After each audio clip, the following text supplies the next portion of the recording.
kapag gumagamit tayo ng Chrome browser at nagsisearch tayo ng iba't ibang website, ay nagkakaroon ng access ang website na yan na malaman yung location natin at nagkakaroon din sila ng access sa camera at sa microphone ng ating cellphone.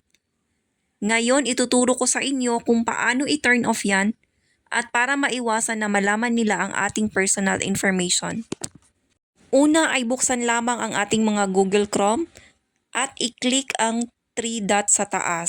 Tapos ay scroll down at pindutin ang settings, pindutin ang site settings.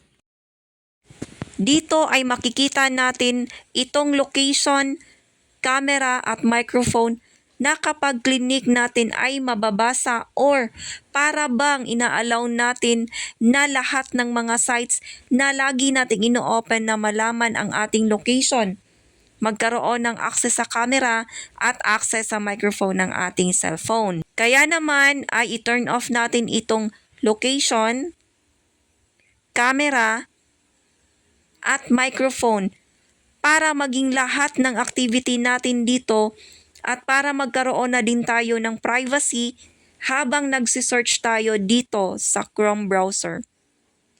Maraming salamat po at sana po ay may natutunan.